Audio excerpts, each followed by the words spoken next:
Here we go. Hi, everybody. Hope you can see us. We're live now, I think. I want to welcome you guys for coming in early. I see so many people early in the chat. I want to say thank you so much for joining us today. I am super excited about today because look what I have with me. I have 4 certified animal communicators with me today. Not 1, not 2, but 4, because I like to do big, right? So I know you guys have a lot of people in chat. I see your chats. Thank you for coming. Thank you to all my moderators for showing up today as well. And I see that you have pets that you want readings for, and we are for sure going to offer many readings. But you know what? We have something really important we want to talk about first, and that is the mission of these ladies that are here. As I mentioned, they're all professional animal psychics and quite talented animal psychics as well. But they got together and created a not-for-profit group, and this not-for-profit group offers, they offer, what is the word I'm looking for? Fundraisers. They do fundraisers for shelters, and they offer their own services for free, and they donate 100% of the proceeds of that fundraiser to a shelter. So the reason we're doing this really is to announce that and to let all my viewers know that your local animal shelter, or even if you have a preserve, like I have a client that I forgot to tell you guys about, but her family has a wolf preserve in Tennessee. Now, wouldn't that be awesome? And I'm going to tell her about you, believe me. But, you know, even like a wolf preserve or an animal shelter or a rescue, they are ready to help you raise funds for that shelter. And there are 2 moderators in this chat that can help answer your questions. Tracy Akit doesn't have a wrench yet, but she will. And Patricia Hernandez are actually animal communicators themselves. They're in chat with you, and they can answer your questions directly. So we even have people in the chat ready to help you. So this is super organized for me anyway. But it's mostly because of them, because I am not this organized. These women are real. I mean, they formed a not-for-profit 501c3 tax, you know, this is serious, right? These people are serious. So I'm going to turn it over, and I'm going to let Karen talk about the organization. And then we're going to ask them some questions like, what's the funniest animal you've ever read? Now, you guys have to stick around. This isn't going to be a long video. You guys really need to stick around to hear some of these answers. And I know you want to stick around so that you can get some of your pets read by these wonderful ladies. So with that, I'm going to let Karen take it over and tell you a little bit more about their organization. Thank you, guys. Thank you, Karen, Jody, Donna, and Meredith. Welcome. Thank you. Good to be here. Wow, thank you, Susan, for that fabulous intro. Hey, everybody. I am Karen Denny Smith. I'm one of the founders of the Animal Communication Collective. So why did we do this? Because our regular work is not enough. So we decided to all come together. Actually, the animals asked us to do this. They asked us to come together and help them. And the best way to help them was to help people understand them. And so what did we do? We formed a group of incredible women who have all come together and are volunteering their time to work with rescues, shelters, sanctuaries, any animal welfare organization that is a 501c3. We help raise funds. We run fundraising events online. We do animal communication readings for everyone during the event. And then all of the proceeds go 100% to the shelter partner that we're working with. So that's kind of it in a nutshell, Susan, without getting too deep and taking up too much time, but we're just so thrilled that everybody's here to learn about it. So Meredith, why don't you tell everybody what's happening during a fundraising event? Hi, you guys. I'm Meredith Tolleson. I am also a co-director and a member of the Animal Communication Collective. So happy to be here. So how do we set up a fundraising event? So what we do is if we've contacted a shelter or rescue or any animal welfare organization, or if someone contacts us, we designate one member of our organization to work directly with that shelter to do all of the planning. We get everything ready to go when the actual event happens. We do a 90-minute event where we have 3 or 4 animal communicators who come together and intuitively select from people in the audience to do readings for them. And we read with partners. It's kind of a cool way to do it, either 2 or 3 people reading together. We get similar information, different perspectives on the same information. It's a really cool way to receive a reading because you're getting 2 or 3 animal communicators talking to you at the same time, talking to your animal at the same time. Great way to get different perspectives. We do as many readings as we can in the course of a 90-minute event, and then we wrap up at the end with Q&A. And then afterwards, anyone who was in attendance at the event who books a private appointment with any of the ACC members who were participating, we do another donation back to the shelter, a percentage of the proceeds from that event. Wow. That's awesome. Yeah, it's a lot of fun. And we do this internationally too. Yes. Internationally? So we do this You said all internationally? over the world. We don't care what time it is, animals speak the same language all over the world. Wow. So we do this all over the world. And people can attend from anywhere in the world. It's virtual, so come on and join us. That is amazing. I'm going to jump in really quickly and thank Buffy222 for her super chat of $4.99. And I want to let everybody know in the chat and also the moderators that any super chats or any donations that are made during this live are going to go be donated to wherever these ladies want it donated to. So whatever you guys donate, I'm going to write a check to them. So again, this is all for the animals. This is Animal Night. This is like Animal Planet, but this is Animal Night. So we all should have wore like animal pajamas. Next time, let's do that. Like, animal pajamas with like a little tiger ears and stuff. If it wasn't so hot in Texas, I would do that. Let's meet again in December. Okay, never mind. Where were you all? I'm sorry. Okay. We were talking about fundraisers and how this all works. And I know that Jody wants to add a little something too. Hey, everybody. My name is Jody Crotty. I'm an ACC member or an Animal Communication Collective member. And the fundraising events that we do help animals all over the world.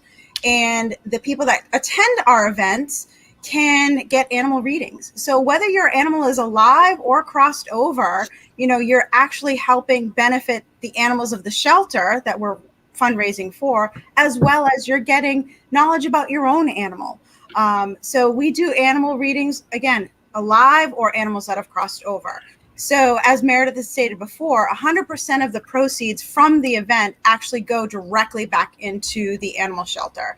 So it's an amazing way to help fundraise those animal welfare organizations. And then after the event, with, as Meredith beautifully stated, any session that is booked with any one of the animal communicators from that event, 15% or even more, depending on the organization, goes back to the shelter as well. So it's almost like a twofer, helping these organizations get the necessary food, equipment, medical needs of these animals that are there. Mm-hmm. So we as animal communicators thought that this would be a best way to help animals globally all over the world, and especially help those shelters. Mm-hmm. So thank you, Susan, for bringing this to and welcoming us here. This is going to be an amazing, amazing time.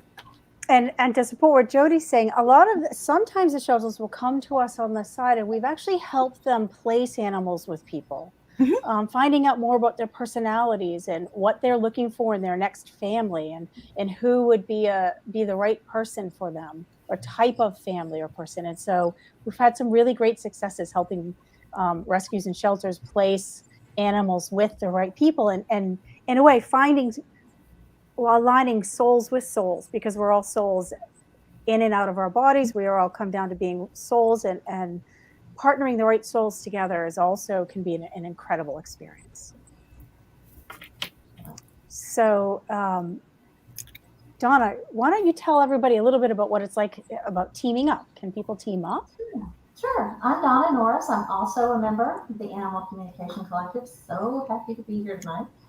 And yes, we have on occasion, most of our events are with one shelter at a time, and we work with those people and help pre-market through their connections, their distribution lists and mailing lists and whatnot.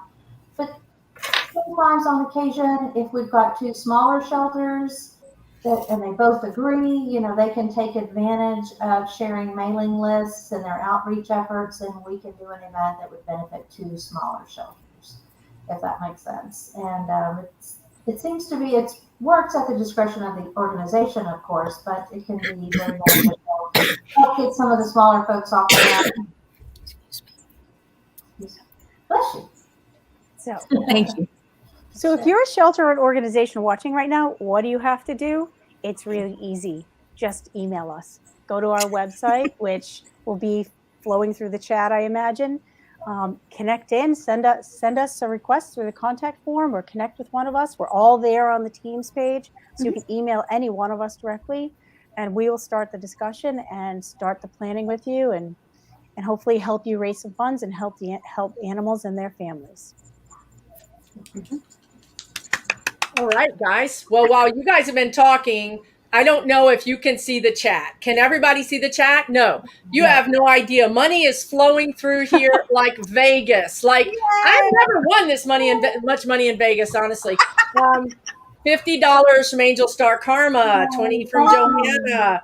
I feel like one of those, I don't know who it is that do that, but anyway, $10 from Nancy. I remember your name from this morning, from our thing this morning. 25 from Tish, $9.99 from Deb. Lucianne gave 25. Lynn gave $9.99. Betsy gave $9.99. Trisha gave 20. These people, Elaine gave $5, and there's more people. Diane, $4.99. There's more people. I can't even list them all. But I want you guys to know that everything you guys donate is going to a shelter. We will decide what shelter it goes to. I know that we do have a rescue here in our chat. 16 Hands of Love, I believe, right, Donna? Yes. 16 Hands of Love is in the chat. Shout out to 16 Hands of Love. 16 Hands of Love is and I don't know anything else other than it's a horse rescue, and it's within my area. So welcome to this wonderful video, and welcome to all you guys. Y'all are just amazing. The community never ceases to amaze me. It's the biggest, hardest people I've ever met. Hey, Becca Lynn, thank you for that $10. So you guys know what the organization does. If you have a shelter in your area, please file this in the back of your head, and think about maybe contacting them and seeing if you guys could help them out. We all know, look, I'm in Texas. It's rough down here. Our shelters are constantly full. It's not like up there in the north. We send our dogs to you guys because you guys don't have enough dogs to adopt out. So down here in the south, breeding happens 24/7 all year long. It's just really, really hard, whether it's cats, dogs, whatever. So please help these ladies out, help out the animals. So I don't know if you guys mentioned this because I had to sort of go over to the other site in the middle of your introduction, but did we talk about the current events that you guys have going? Not yet. And it's a perfect segue, Susan. I would love to give a shout out for those. The events you can also find on our website as well, but one that is coming up right away on August 19th, and I believe they are here watching as well, is for Nika Love. And they are an animal welfare organization, and they're serving animals and those who care for them in the most vulnerable communities in Nicaragua. And they are in the middle of trying to build a shelter down there to help house some of these animals that are being left on the streets. It's a horrible situation down there, but they are doing some amazing work with veterinarians and nurses and people really stepping up in the community to take care of these animals from the love of their hearts. So their event is coming up Thursday, August 19th. Their first event is a VIP event. It's 7 to 8:30 p.m. Eastern time. You can find them at NICA, N-I-C-A, love, LOVE.org to purchase a ticket to come to the event. There are raffle tickets you may purchase too, and you may win a 30-minute free reading with one of us for coming to the event and buying a raffle ticket. They have a second event that we're doing for them, October 21st coming up. Another amazing rescue that we're working with, and An organization is called Canes Crusades. And their first event is coming up in October on the 17th, and their second event is coming up in November on the 5th. So take a look, keep an eye out for them as well. They're also working with a lot of people who can't afford to take care of their own animals and their families, and they're supporting them so they can keep their animals in their homes, which is really powerful. So the great thing in my mind also about knowing about these events, let's say that you don't want to work with a shelter, you don't have the time or whatever, who cares, whatever reason, but you want to get a reading and you want to help another shelter. This is a perfect way to maybe get both of those things done at the same time. You know, we often buy raffle tickets to help the volunteer fire department or to help a group of some kind. Why not buy a raffle ticket to actually win a reading from one of these pet psychics? And that money that you spend, 100% of it goes to that foundation or that shelter. I mean, this is a win-win. So if you go to their website, maybe the moderators wouldn't mind putting their website on, and that would be the two moderators, probably Patricia or Tracy, to put their website. So check out their website because there's always events. So you could always spend $25, to help a shelter, and you might get a reading, right? I mean, that's a win-win if you ask me. So that's one way you can also get involved with this group too. It's just check out their current events and help whatever shelter you can. And thank you, Paula. Thank you for all of you guys' donations. You guys are really blowing my mind with these donations. Thank you so much. This is going to help. This is really going to help a shelter feed, buy supplies, whatever. And that's what they do. They donate their time and efforts to actually help these shelters. So it's completely, they get nothing, guys. They do this all out of the goodness of their heart. So so where are we? Are we ready? Here's another one. I'm trying to say thanks to all because I guess I'm actually kind of my way about thanking people. I don't know. I'm just like overwhelmed. This is I do these lives and I've not seen donations pour in like this before. So I'm like, okay. So it's great. So listen, sorry, if you guys need to talk, you're going to have to literally hold up like a thing. Like, I don't know what. I can feel everybody's energy like all around us. It's like, let's get rolling, please. I mean, we have so many stories we could tell about crazy animals that we've spoken to, but let's dive in and then we'll take maybe a little break and tell a story and then we'll go back. But I feel like there are so many people and animals waiting to talk to their people. Me too. Me too. Let's do it. So let's see. Let's ask. I want to ask you guys, what's the funniest animal or animal story that you guys can share? Maybe one or two of you guys, or however you want to handle it. I'll share a story. Mary, you go. Super quick. What's the most unusual animal that I've ever worked with? And I've worked with this animal repeatedly. I have a friend who has a tortoise who likes to go out for walks. And occasionally he just wanders off. He's done this 4 times now. And the last time that I met with her, I said, he's asking for some sort of like bicycle flag, that sticks up, or tape a streamer to the back of his shell because he can't bark and say, hey, Mom, I'm stuck in the fence over here. And they can't find him. And every now and then they'll just wander back to the house and be like, dude, I was just out in the backyard. No big deal. He's a charming tortoise, and he likes to go on little adventures, and it scares his moms to death. Wow. I know. So I know people that lose tortoises. Like, don't you guys on your next door neighbor app or something like, I'm missing my tortoise. And you think these are big turtles. How do they get lost? But I guess they burrow, right? I guess This one's a little guy. He's a little one. Okay. Yeah, he's only about this big. Fantastic. But he grins from ear to ear every time I talk to him. It's almost like he's pulling a little prank. Yeah. So you actually talk to a turtle. That's fantastic. Mm-hmm. So you can talk to any animal. It doesn't matter. Absolutely. Any animal. And I had a crazy experience. I had a crazy experience talking to a group of cicadas once. For real? No way. Yeah, for real. And for me, even being an animal communicator, insects freak me out. They always have, and being an animal communicator has helped dissipate that. But insects freak me out. And so I was in the middle of a meditation out at Omega Institute one weekend, and we were talking to wild animals, and I sat there and I kept trying to talk to the really cute fuzzy squirrel, and he kept saying, "I'm too busy, I'm not talking to you." And as he walked away, I could hear the sound of these cicadas like flying over my head, and I thought, all right, they're not going to stop. So I said, "What do you want to tell me? Why are you talking to me?" And they said, "We are misunderstood. We help the environment with the vibrations we create in the air. And we just want you to know we are not here to fly into your head. We're here to help the environment." And then they flew off and they got quiet. And that was a really crazy experience. Wow. Yeah. Wow. Yeah. So I have a question. I mean, it's a natural follow-up question if you ask me. Mm-hmm. Yeah, you should be scared. Have any of you guys talked to a cockroach? Because in Texas, the cockroaches are this big and they have wings and they fly. I've done a stink bug. I've talked to a That's stink close. bug.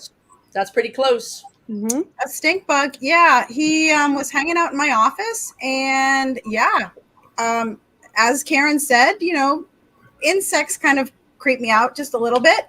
But he kind of hung out in my office and was hanging out. So I asked him, I said, is there something you want to share with me? Like, why do you keep showing up here? Like, what's going on? No. And he basically was talking about, he was here for support. And he was also letting me know that it doesn't matter what you look like. It's really your aroma or your presence that you give to people.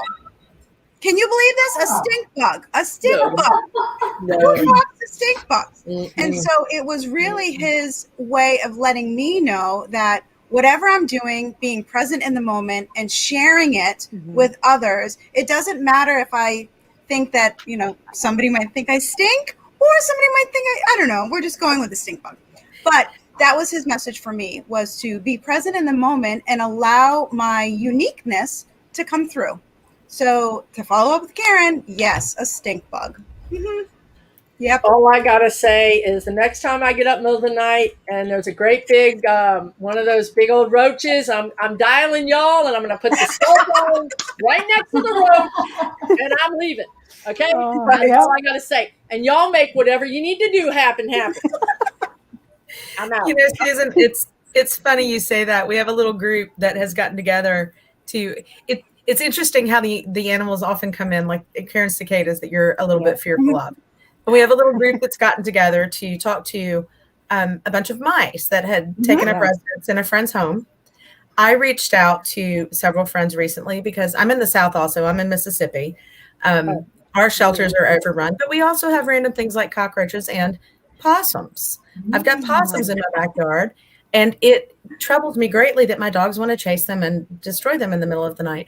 So we joked that we needed an animal pest control communicator service.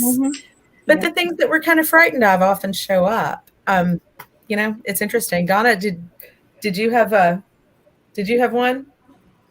Donna, you have on that score. No, I think the silliest one, the most off the wall one was one time I thought I was communicating with a puppy, a playful, lovely, just boisterous puppy, and it turned out to be a snake. So,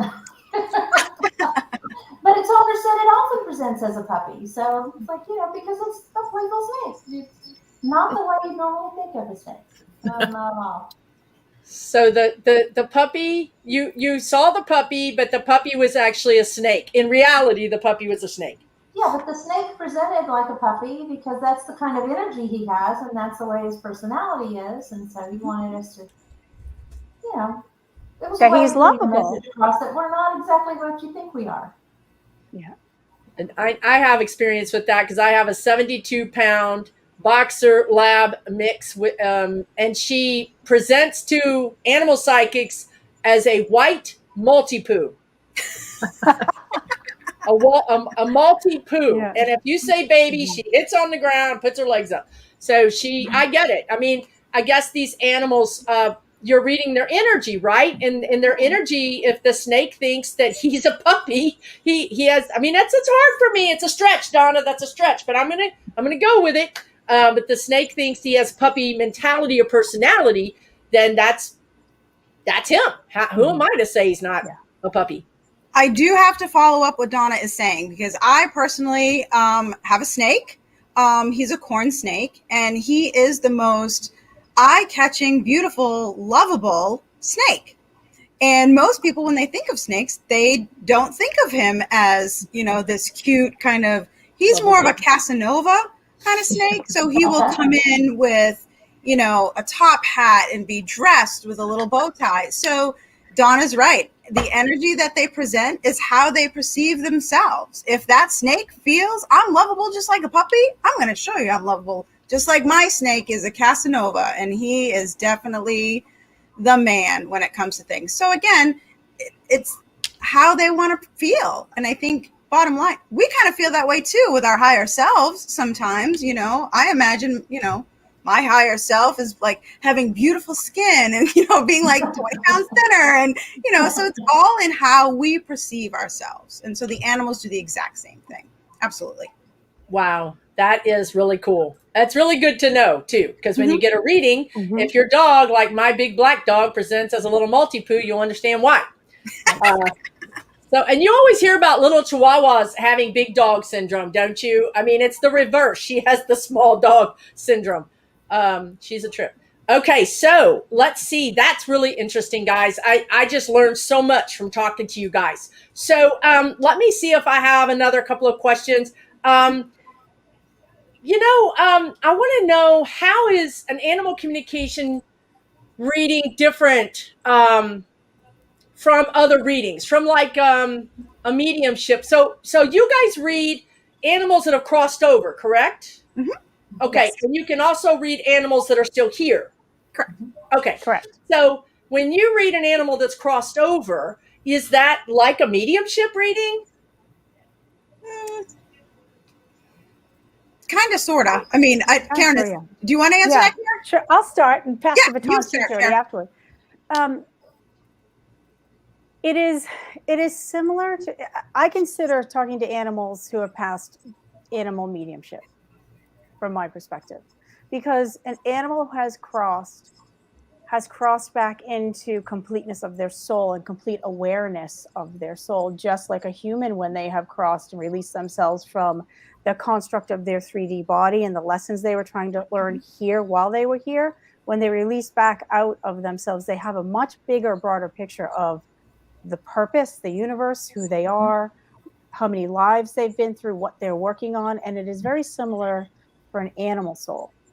I've had some animal souls tell me they've been people in other lives, that they are working in relationship with other souls to come here and choose to enter an animal body on purpose to be of more service in a form of unconditional love, which they have. And we, when we embody a human body, are still trying to figure out. They already have that mastered. So sometimes they will bring forward with them in their spirit body other beings, whether they are other animals or humans, human souls. So yes, similar to when a person has passed and all of the energetic connections they have to other souls, animals also have the same. Very cool. Yeah. So before, I actually want to move to the next question really quickly, because it makes sense. It's another perfect segue. So you guys also read soul lessons, right? So I know that I've had my dog Zoe read by many of your group there. And I know that she often has a soul lesson that she's working on with me as her human. God bless her. But so can you talk a little bit about what is the soul lesson? What does that mean? And are all animals, like the turtle, is every animal that you have, pet that you have, do they have a soul lesson with you? I can talk about that. I think every animal that comes into our life has a contract, and it's agreed before we each came into body that they would be here with us at some point. And so I do believe that they're here for a purpose, and that they do bring a lesson that they're trying to work on with us. And I think the difference between a pet, well, what most people consider like a pet psychic reading or reading for an animal that's crossed over, it's when you do a soul level animal communication, you go beyond the 3D, my belly hurts, or, I'd like a different kind of dog food or something like that, into you go deeper into the higher self of the animal connected with the higher self of the client.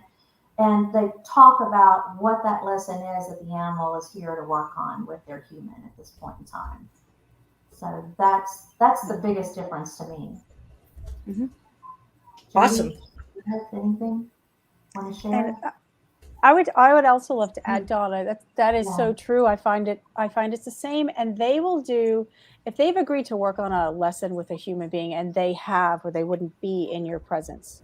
They all say this: we are here to work with you. So they will do anything they have to get you to pay attention. They'll take on behaviors. They'll take on, and people are always worried that animals are getting sick because of them. It's not necessarily because of them. It's because they're trying to work with you on a lesson. And so the toolkit of having an ailment or having behavior issues or being the most loving pet you've ever had, those are all part of the toolkit to help wake up a person or connect with a person on a deeper level. So it's not that we're causing necessarily their ailments, but they will use what they have in their toolkit in order to help us have a deeper understanding. And sometimes, to follow up with Karen saying, Susan, is it doesn't necessarily have to be your pet. It could be your neighbor's cat or your best friend's dog. Whenever you go over to your best friend's house, you have this connection with your dog. So it doesn't necessarily have to be an animal that you have, but it's the connection that these animals create with us and the emotions that they create with us. So just because you don't have any animals doesn't mean that I'm not going to connect in with any animals. If your neighbor's cat, if you're concerned about your neighbor's cat, that animal is in agreement with you and has a lesson for you that they're trying to help you to learn. So it doesn't necessarily have to be your own pet, but if you think a little bit of a broader perspective, wild animals, the same thing. So they're all presenting this agreement with us to help us grow, to help us evolve, to feel that unconditional love. And so, again, to reiterate what Donna and Karen are saying, it's all about the agreement and sharing that soul connection. And what do we feel when we see those animals? That's how they're kind of communicating with us too. That's amazing. That is amazing. So, all right. Are you guys ready to answer some questions? So again, guys, I asked you guys to repost your questions because as the chat goes by, I can only access so much of the chat. I can't access it from the very beginning, and I apologize for that. So I've asked you to repost your questions. We're not going to be able to read everybody today. There's quite a few people here. There's 181 people here. So we can't read even 50 pets today, right? But I am going to just grab, and I apologize if I don't get your pet read. As we mentioned, you can go to these events and buy a ticket and buy a raffle, potentially get a reading that way. You can find these ladies, their websites and contact information in the description of this live and in the description of the actual video. So if you want to book a reading with them, you're more than welcome to. Okay. So our first question is from Tanya. And I think you guys can see this on the screen. Am I correct? Yes, Yes. we can. Okay. Yes. Is this everything you need to know about Suki, or do you need more information? No, I think that's enough. I think that's good. Yep, I'm good with that. Okay. Okay, so just so everybody knows, we are going to tag team this and answer the question. We'll answer, two of us will answer what we're getting, and then we'll move on to the next person so that we can keep it rolling. Okay, so these will be what we call quick mini readings to give you hopefully the answer that you're looking for. So Tanya, we're looking to connect to sweet Suki on the other side, and she was 14. And the first thing that I felt from Suki was that she had some health issues. I felt like there was something at the back of my head and in my chest, but she wants you to know that actually isn't bothering her anymore. And she's actually asking me, she's showing me that she's breathing deeply. She says she keeps a lookout for you from the corner of her eye, like she used to when she was she's showing me sitting there like this, kind of keeping a lookout from the corner of her eye at you with her paws crossed like this and sitting in that little Buddha pose.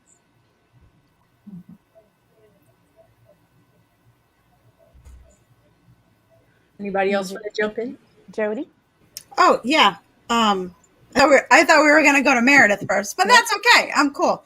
I was feeling it too. Yeah, right? So when I connected in with Suki Tanya, I saw this little face kind of peeking out behind the curtain. And there's this feeling that I get of like little curiosity going, hello, I'm here. Hello, like this. And with that, there's this feeling of openness kind of right across my chest. I feel like I can take a deep breath, like, and there's just this amazing feeling of openness with this little tiny thing going, hello, I'm here, peeking around the curtain with the curiosity as, hey, I'm still watching, along with the openness. That's kind of what I'm getting right now. And then along with that, there's this, she's actually, I'm guessing she's presenting to me as a she, but there's this little playful, like tickling, like she's tickling all over me. Like she's running, like, and I feel like all my body and my skin kind of, I feel like I want to laugh. So there's this little playfulness of like kind of running all over me, being very playful. That's what I'm kind of picking up right now from Suki. So she's very sweet and this little playful thing with this, yay, I'm here kind of thing around the corner. Meredith, do you want to, what are you getting, Mare? I see Suki up high. I see Suki sitting, watching up high.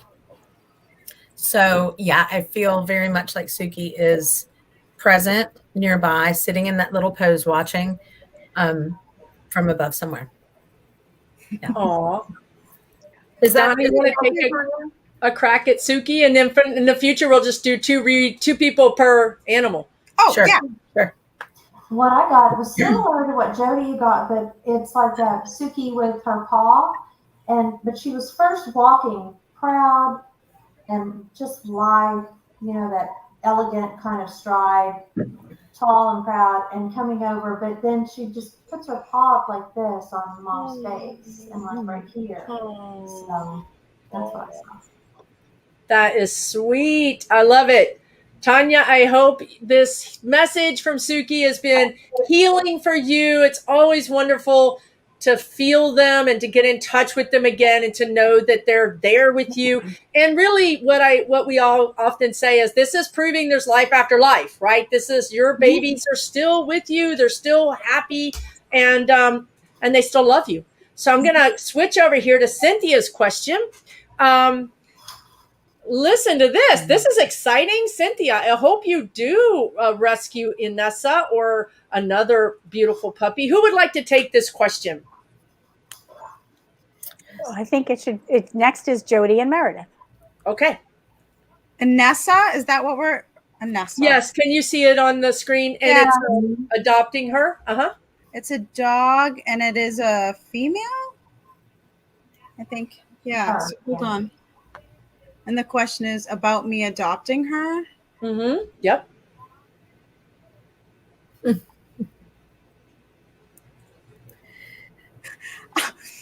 Sometimes when the messages, I'm just going to say it how she's saying it to me, and it comes very loudly and clearly like, why the heck not? She literally like, why the heck not?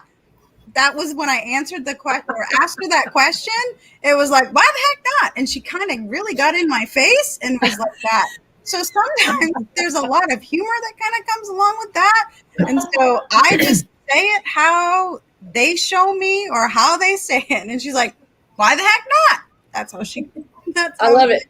So Cindy, I hope that answers your question. I see Inessa with party hats and symbols and those little things that you blow at parties that go, the paper comes out.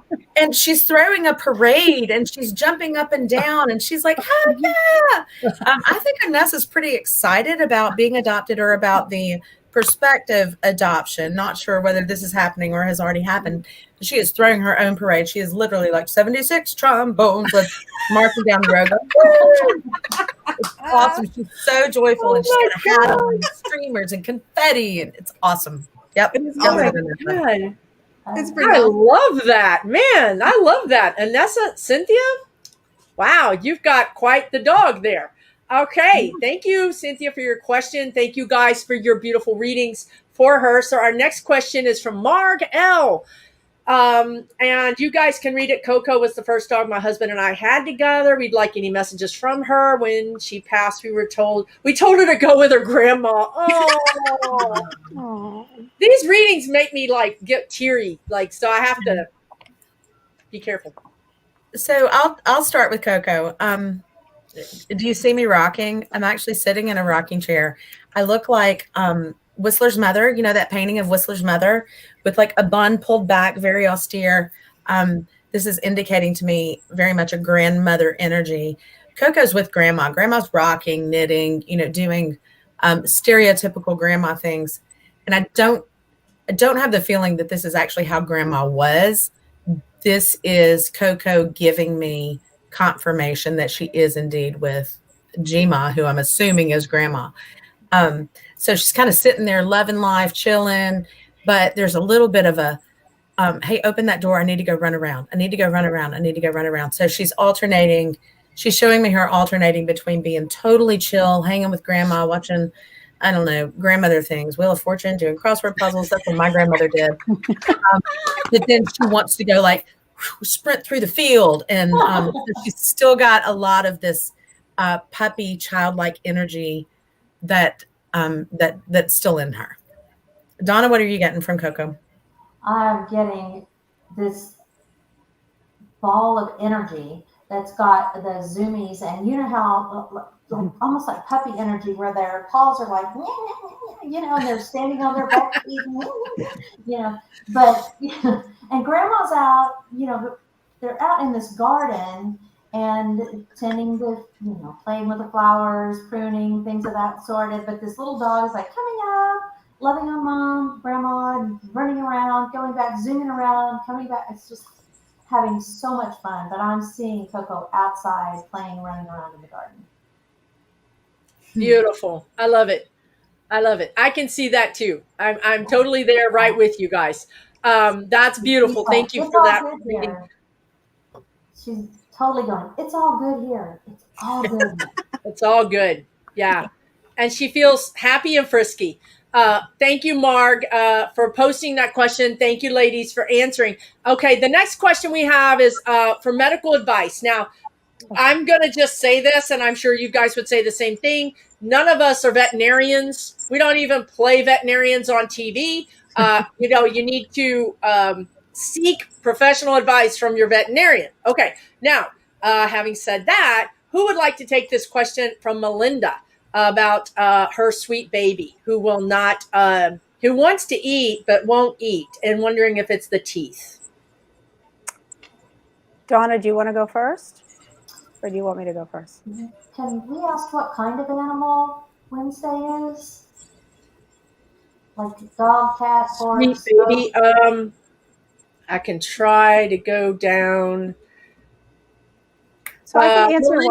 I'm going to answer this while you look for more information, because I'm picking up energetically what some things that are going. Again, we are not vets, but we do have the capacity to ask an animal to let us feel what they feel. And that's the kind of information that you can take with you to a vet and say, could you look at this? Right. So that's where we can help. So I can tell you that. It's a cat, dear. Sorry. Yeah, I thought so. Because so when cats don't eat, cats need to eat more often than dogs. When they don't eat, the acid builds up in their stomach much quicker. So when I read this question, I immediately felt a lot of acid in my stomach from Sweet Baby. And yes, she wants to eat, but the thought of eating makes her nauseous. And so somehow she's connected eating with nausea. And I also do feel some vibration in my sides of my mouth here. So I would suggest Melinda, that you bring, and it's not good for a cat not to eat for more than 24 to 48 hours. So if she hasn't eaten in a couple of days in particular, I would bring her to the vet right away. One of the things that you could do to overcome the not eating quickly while you're trying to get her to the vet is you can get some baby food, like just pure like chicken or turkey blended baby food, and put a couple of teaspoons into her mouth so she can lick it without chewing to get it into her system to calm the stomach. But I would say that, yeah, I'm feeling like some nausea and acidity turning in her stomach at this point. Mm-hmm. Donna, you want to jump in? Feeling a spasming in the stomach. Yeah. Like when she eats, it cramps. Mm-hmm. It's not that she doesn't want to eat, but when she eats, she gets a cramp. I don't know if that's similar, kind of similar to what Karen was saying about nausea. Yeah. There's a reaction to it, but yeah. I'm not getting anything with the teeth. So you guys are suggesting that maybe she go to the vet because yes. Cats cannot go a long time without eating. This is something that really needs to be handled sooner rather than later, correct? Yes. Okay. Correct. Yes. Great. Thank you, Melinda, for your question. And we're all just going to say a quick prayer for your baby, your sweet baby, to get this whole thing resolved so sweet baby can get back to normal. Okay, so I have another question here from Spiritual Seeker, and messages from dogs Colette and Luna from the other side. Okay, so let's see, Colette and Luna. Okay, so the first thing I see are two spirits going, hey, hey, hey, and they're like entwining with each other and spinning and playing. They're going, hey, hey, hey. I don't know if they lived at the same time, but they are certainly in cahoots now. And there's this like energy of them spinning around each other. And I actually feel all this texture in my head. Like they're saying, tell her we're here together. And they have this high energy with each other is what I'm getting. Jody, and you're laughing, so I know you got something too. Yeah. Oh my gosh, this was so funny. So as you were talking, I saw these two dogs come barreling towards me at the front, and they're bumping each other like this. They're like, no, I want to get there first. I want to get there first. And they're bumping each other like this. And then Luna is like, blah, blah, blah, blah, blah, and they're like this, bumping each other. I gotta get there first. I gotta get there first. Let her know we're here.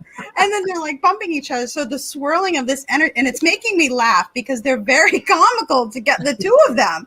They are in cahoots together. But when I saw them, I'm like, whoa, because there were these dogs coming right at me, and they were like bumping to each other to get here first. Who got here first? And it was Luna that I heard first saying, we're here. And then they're like, la, la, la, like jumping all over each other. So it was very comical. So that's, again, sometimes when you see these things, you're like, what is happening? I don't understand. So yeah, that's what I was getting from that. It was very funny. So that's why I was laughing. So I would say they're happy. Yeah.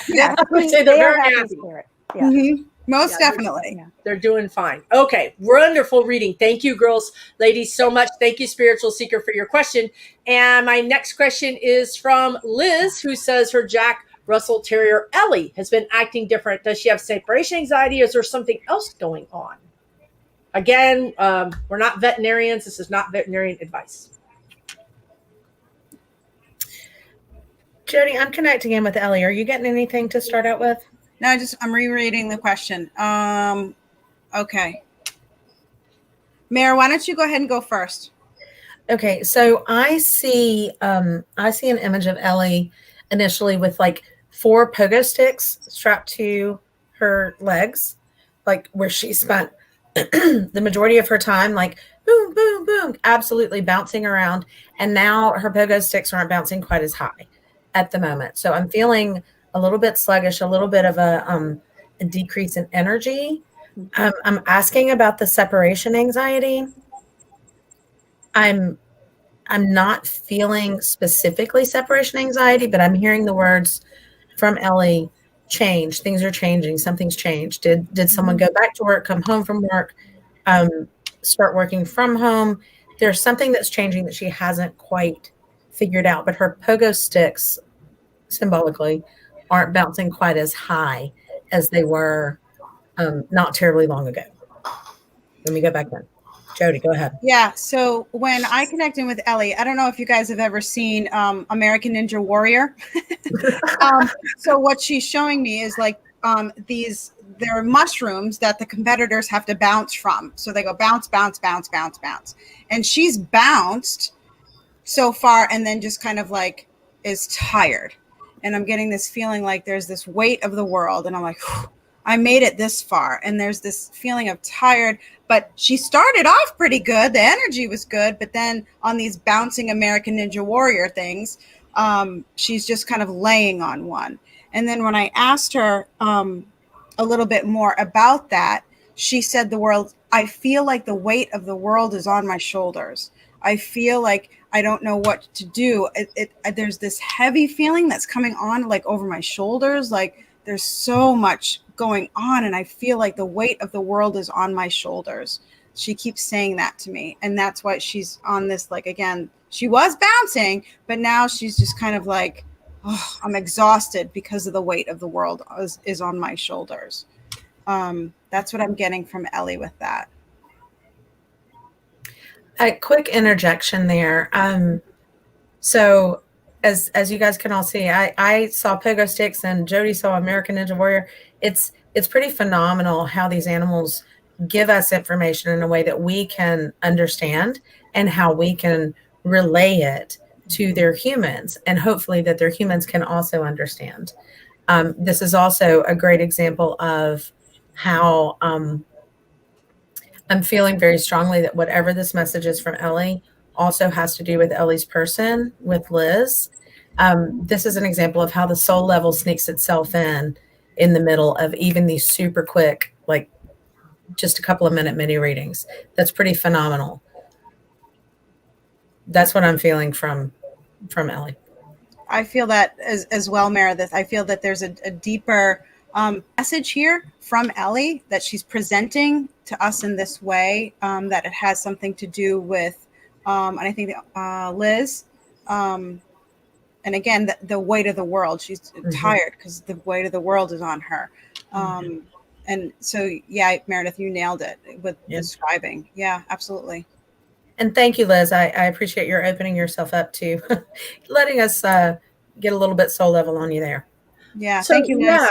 And so one thing I like to do is what can, if let's say for instance this resonates with her and the dog is kind of mirroring her energy, right? This kind of like, oh, I'm just so over all this is so hard. You know, I mean, would the Jack Russell, would Ellie do something like try to play more? Or, I mean, how does the dog help the owner understand that message? And what can the owner do to resolve that for herself and also for the dog? Go for longer walks. I mean, if you were to ask Ellie right now, Ellie, what can Liz do to make you feel better? So let's ask Ellie. Ellie, what can Liz do to make you feel better? The first thing is listen. Listen, hear with your head, hear with your ears, hear with your heart. There is a message here. And I feel really strongly that Liz is going, oh my God. I was just asking about Ellie. God, they saw something here. Sorry, Liz. That is bringing up something, and probably in 100 other people on the call. Oh, they're going, oh, this is a message for me as well. That happens a lot in these readings. I'm reading an animal and I'm like, dadgummit, that message is for me, Yes. So what can she do? Donna, I'm gonna toss that to you. I'm feeling like I'm still kind of trying to get some information from Ellie. Would you mind taking that and seeing what you're getting there?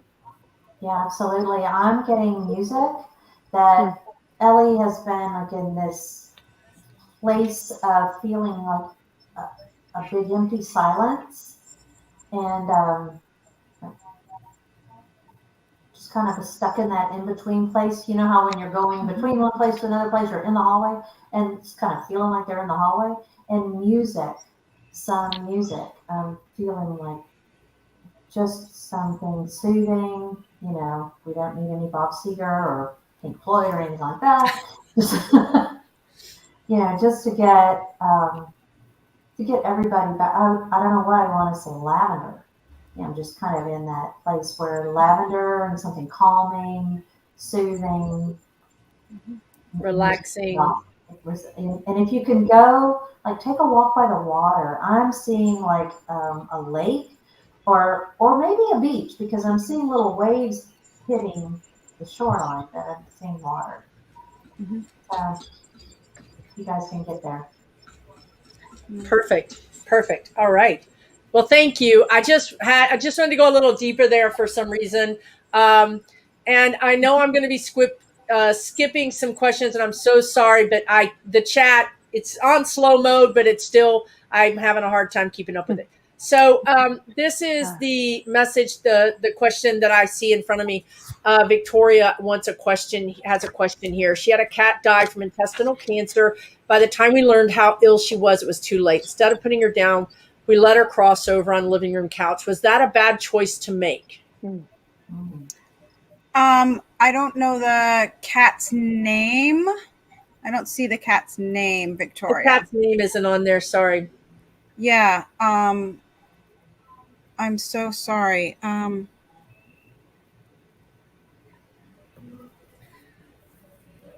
Yeah, I don't. So I'm picking up something here, Victoria, with your cat. I just want to see what she wants to say. So one of the things that she tells me is that you weren't supposed to know that she was so sick, because if you had known, it would have caused like a lot of frenzy for you. And it would have been there. She says there's really nothing you could have done about this. That was instead, she had more normal time with you, which is what she would have preferred anyway. She says she makes me feel like you guys had a really beautiful relationship, like very connected and a gentle relationship is what I'm feeling. And she also makes me feel like she's not the kind of cat that would have liked, I'm just going to call it the bright lights and drama of being at a hospital. The energy of it all would have really freaked her out. So she's actually happy she didn't have to go through all of that, because if you had found out sooner, there could have been some potential medical intervention that wouldn't have worked in the end anyway, is what she's saying. Yeah, to me, it feels like she went on her terms and in her time and as she wanted. Yeah. We're very sorry for your loss. We all obviously have experienced this ourselves, and she does make me feel like she's at peace now, and really appreciates having been able to pass away without all of the craziness. Yeah, I can totally see that. I think that's beautiful. Yeah. I can totally see the cat saying, who would want to be, don't humans have those, do not resuscitate, whatever, we don't want to be hooked up to everything. We want to be at home where we feel safe, where we feel loved, where we're comfortable, where the smells are all our smells, so that hits me right here. Okay. I'm going to ask, this is a dear friend of mine, and I know this isn't worded exactly right, but where she's at, her internet is really like hit and miss. So I'm sure she just, Allie, so her dog Sable, which is a lab, wasn't eating and then crossed over. And she just wants to know if you guys have you can talk about any of that or give her any information about that.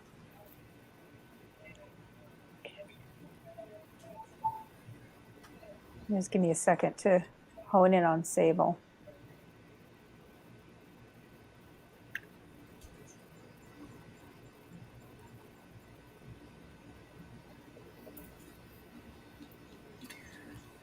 Karen, is it okay? Yeah, yeah, you go first. Yep. Go first. So Sable comes right in from behind me and is actually right on my right side. And I keep hearing the word loyalty to you. And she's extremely close to my thigh, kind of almost like if you were to have your dog heel next to you, she's extremely close, and she keeps saying loyalty. And every time I look down at her, she's looking up at me with these, these big soulful eyes. And she's saying to me,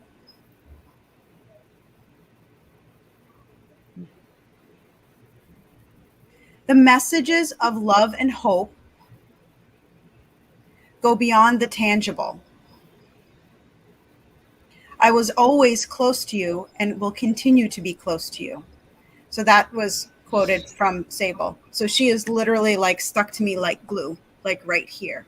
So one of the things, this is really a soul level lesson, because I said to her, so what was the lesson in this for Allie about your choosing not to eat? And she said, please tell Allie we all have free will. I have free will as well. I'm getting chills when I say this. You can't control everything in life, and we all have free will. And it was my time, and I chose. But she's saying that the reason for her having that free will to choose was a lesson for Allie in some way about having free will and making choices, even if they're difficult. It's important for you to know that you have the right to make these choices, whatever they are. Does that make sense? Okay, so at least we get some confirmation from you, Susan, because you know Allie. Yeah, because that's a pretty heavy one. I can make that make sense. And unfortunately, I usually hang down in the bottom of the comments where people might give us validation, but because I'm way up high in the comments trying to get the questions, right, I can't be in two places at once, unfortunately. Jody, did you have something else you wanted to add to that, dear? Yeah, Sable is bringing my attention to my jaw right here. This, I don't even know. Right in here was very achy. So every time I go to open my mouth, it was a little uncomfortable. I couldn't open my mouth like this. I know that kind of looks really silly right now. But she's bringing my attention to this. So this is my, again, mirror image, right side, this bone joint thing. It was really achy, and just to kind of open my mouth was uncomfortable. And then it kind of made my stomach upset because I think there was a little bit of anxiety that was going, I open my mouth and it hurts. And so, which then is causing my stomach to tighten and not like that one. I know that doesn't make any sense, but I'm trying to like describe what I'm feeling right now. So Sable's making me feel it's like this jaw, and then every time I open my mouth, my stomach tightens, like I can't, kind of thing.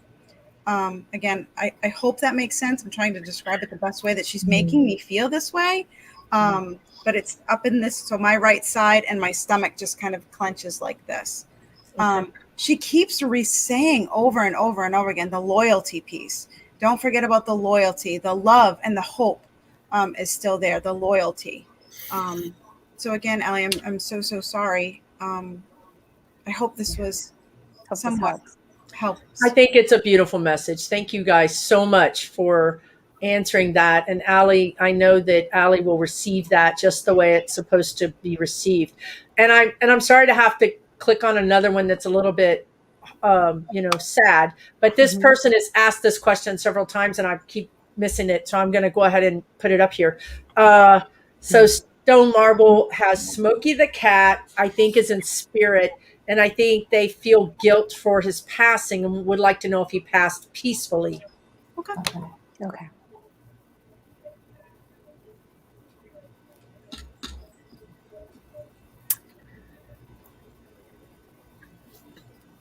Jody, do you mind if I jump in? Yeah, go right ahead. I'm actually getting this feeling and I'm like, what am I feeling right now? So like, I immediately feel the feeling of smoke, Smokey the cat, feeling of smoke, sitting around a campfire and watching as the breeze picks up and the smoke kind of whirls around. And it feels like a very calm and lightweight lifting out of body. There's, but it's also an ethereal mist around you. Stone Marble, there's a mist around you. So it feels like Smokey the cat has just very gently lifted out of his body. I'm feeling but is also present around you all the time. It does feel peaceful to me. It feels like maybe there was a little bit of trauma, but it wasn't as traumatic for Smokey as it might have felt for you. Jody, do you have anything on that? Yeah. So what I was at first, there was a jolt that kind of pushed me back, but then there was this feeling coming from my chest and my abdomen of something kind of lightly flowing out. And then I had this image, what looked like kind of a gray smoke kind of going up like this, very peaceful, very smooth kind of smoke. It wasn't crazy like this, but it was the jolt. And then it was almost like if you were to take a deep breath and kind of relax. And there was the image of this smoke, like when you blow out a candle, and you sometimes see that really gentle wave. And the wave was kind of going up. And then now there's this feeling within my body of lightness, like almost like I'm in space. Like there's no gravity holding me. So I feel like I'm kind of in space. I feel very all over my body. I feel very light. I feel kind of whooshy is the word that I'm going to use with that. Like, whoa. I don't feel any pain. So I do feel peaceful in this whooshy feeling. I know that, again, it doesn't make any sense. It's hard to describe sometimes what you're feeling. I just feel whooshy. So it makes sense. Yeah. It makes sense. Yeah. It's beautiful. It's a very beautiful picture. Thank you so much for sharing that. Sure. Do you want to, anybody else want to join in on that, or are we going to move on? Let's move on. I feel the same peaceful smokiness that Jody feels. Mine just happens to be going in a spiral. Okay. Yeah. Well, it's a beautiful, beautiful message. I mean, what a beautiful blessing to cross over like that. So that's, there's no need to feel guilt. So what these ladies are telling you, and they're able to really see your cat, is that he passed, or she passed peacefully. Perfectly peacefully, and is at peace now, and feels okay, right? Feels good. So we have another question here. Mary wants to ask about her border collie, Clara, who was 15 years old when she passed away 2 years ago. And she wants to know if she's upset with them for making the tough decision to euthanize her. And will she be sending a new pet soon? I'll jump on this, Mary. These are questions that we hear a lot, and it's something that every pet owner wants to know. I danced ballet for many, many years. As soon as I heard the word Clara, I immediately saw Clara in the Nutcracker, and she's dancing and she's joyful and she's entertaining all of the guests in her home. Before she has the dream with the Nutcracker. If anyone's not familiar with it, go look it up. It's awesome. She feels like a beautiful, talented, lighthearted, graceful young girl who slipped into a dream. So I feel like that is in reference to your decision to euthanize her. It feels like she just slipped into a dream and had this amazing adventure like Clara in the Nutcracker while she was dreaming. I've never yet, in the years that I've been doing this work, connected with an animal who was upset about the decision to euthanize. Never have I. They managed to engineer the situation in such a way where they make it obvious that it's the right decision, it's the thing that needs to be done. And what a gift that is that we can give our animals when we know that that is the moment that they need. So I'm seeing your Clara slipping into this fantastical dream with the Sugar Plum Fairy and the Land of the Sweets and all of those things. It was a beautiful, beautiful experience. So that I hope that you can rest a little easier in that, knowing that this is what she was experiencing rather than worrying. She's trying to take that question of guilt away from you is what I'm receiving here. Donna, have you ever seen the Nutcracker? Are you familiar with the Nutcracker? Am I making sense? Yeah, it makes sense. And what I'm feeling immensely, just intensely, as soon as I heard the question was gratitude. Just like life had been getting really difficult for Clara in the latter, but in the time just before she passed. And she was struggling a bit, and she was hanging in there because of her love for you, Mary. However, when you made that decision, it was like, thank you, and I'm still here. It's like she's still with you. When you think of her, you feel like a brush against your shin. That's Clara. When you think of her, you feel something like, if you're lying in bed, I'm seeing a scene of lying in bed and just feeling like the paws on the bed with you. That's Clara.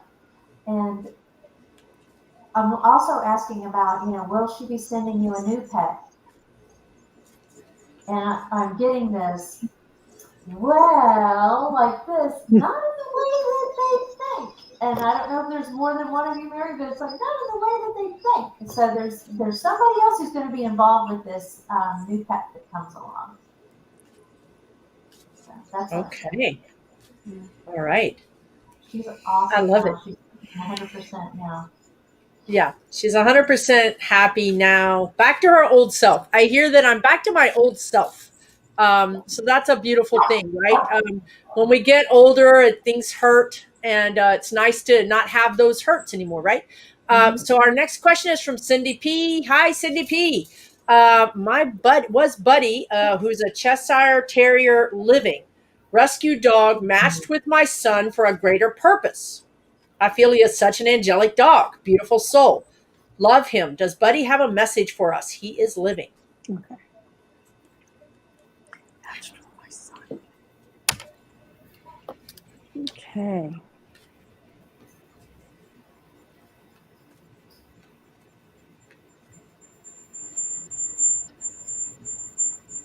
How are you doing with this one, Donna? Do you want to go first? Yes, I'm getting that Buddy is definitely your son's dog and is bonded with your son, and he's teaching your son about thinking beyond, well, I call it like, when you're a young adult, teenager, young adult, you can't really see past the end of your own nose. It's like life is suctioned up to your face. And Buddy is teaching your son to kind of look beyond himself and to start to look at the bigger picture. And so that's part of his purpose there. Yeah. He does have just this really kind, nudgy way of getting your son to kind of go, oh, okay. Kind of be more conscious of what's going on around him.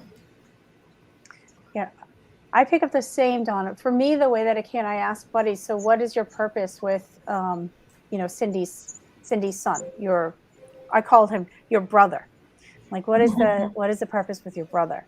And I saw the energy of Buddy really reaching out to your son and making your son pay attention. There's something about that he's trying to break through to your son. So his job is breaking through to your son and having him, it feels energetically like, pay attention in a different way than he's used to. Kind of like you're saying, get out of his shell, but also there's something about he's helping him build some confidence as well. So there's something about he makes me feel like he's pulling your son out of some sort of I keep asking him what he's seeing. It feels very neutral, or almost like, not numb, but there is something to like this neutrality that he's pulling out of, but he's working to pull out of your son kind of some sparks, some different emotional sparks. Maybe that's what it is. So he's trying to touch his heart in a way and wake up some things in his heart. That's what I'm picking up. Beautiful. That's beautiful. And I think that's very apropos. I happen to know this lady's a client of mine, and I think that's right on. I think she's often wondered, him and Buddy are like this. I mean, they are like two men, like doing it, right? So I think your guys' readings are spot on. I hope Cindy agrees. So I want to ask you guys a question. I'm going to throw this up here. Now, This is a lost and found question. I don't know what you guys think about this, so this is a good opportunity to ask you. Oh yeah, I these know are the tough. community, y'all tell us. You tell us what you think. Whether it's even something you can answer, I don't know.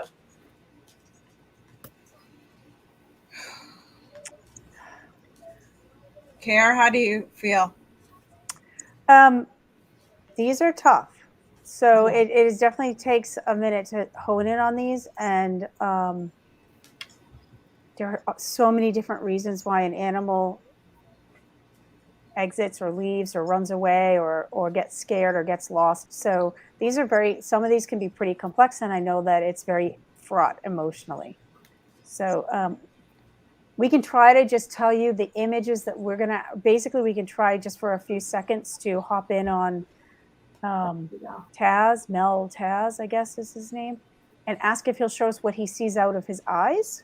That's kind of the best way to do this, and see if it resonates with I think the Christine. cat might be Tuxedo. I think Mel Taz is the guy who's been asking the question, and people are reposting his question for us to I get see. a Okay. cat.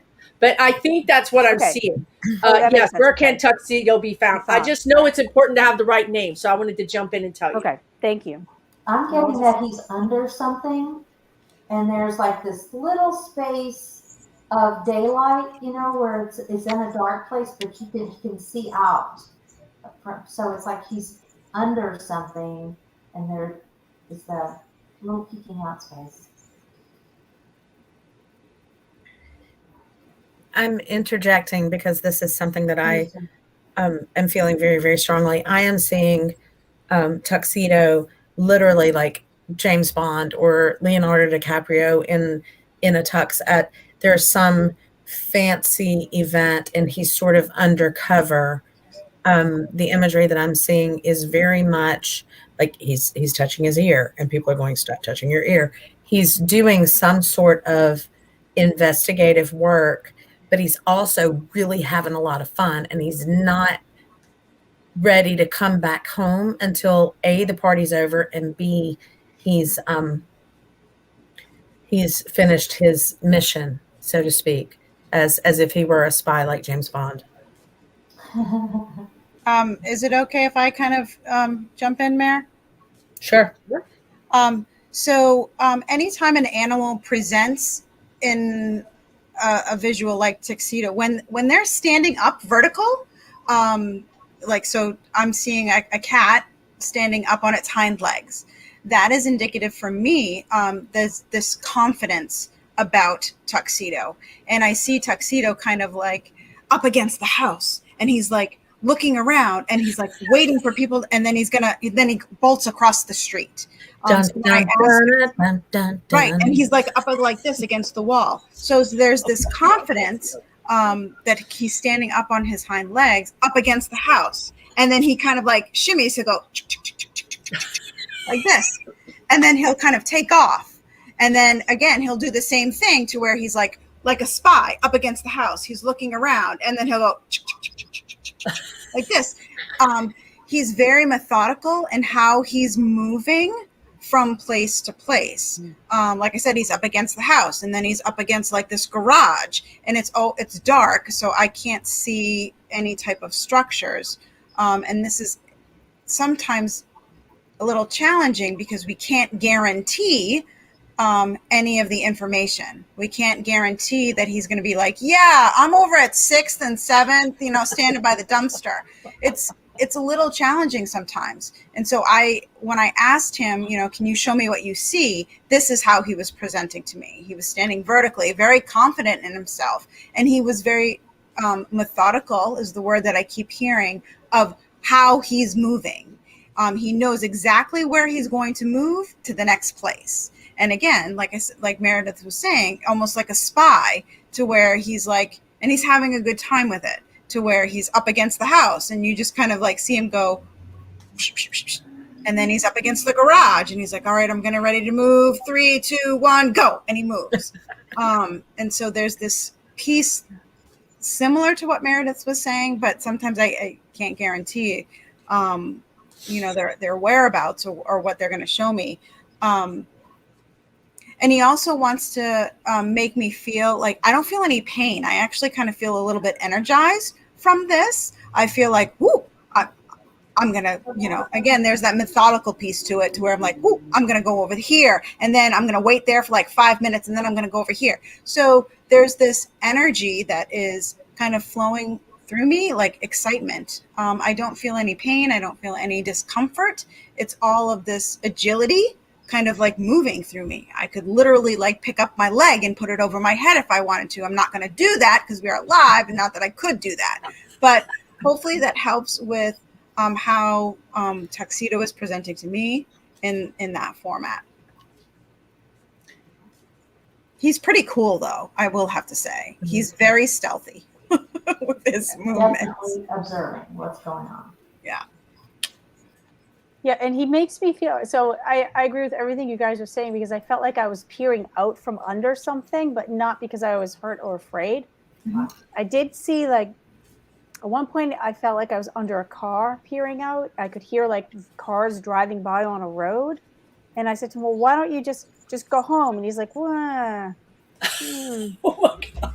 We'll see. Like he was kind of like doing his thing, but he does make me feel like if somebody left him out food at night so he could choose when he felt like coming back home, there feels like there's some backyard area or a landing or a porch or something, where if somebody would leave him some food and smells that he likes, that he knows he might hang out there if given the choice, but it's not like he's going to let you come and catch him.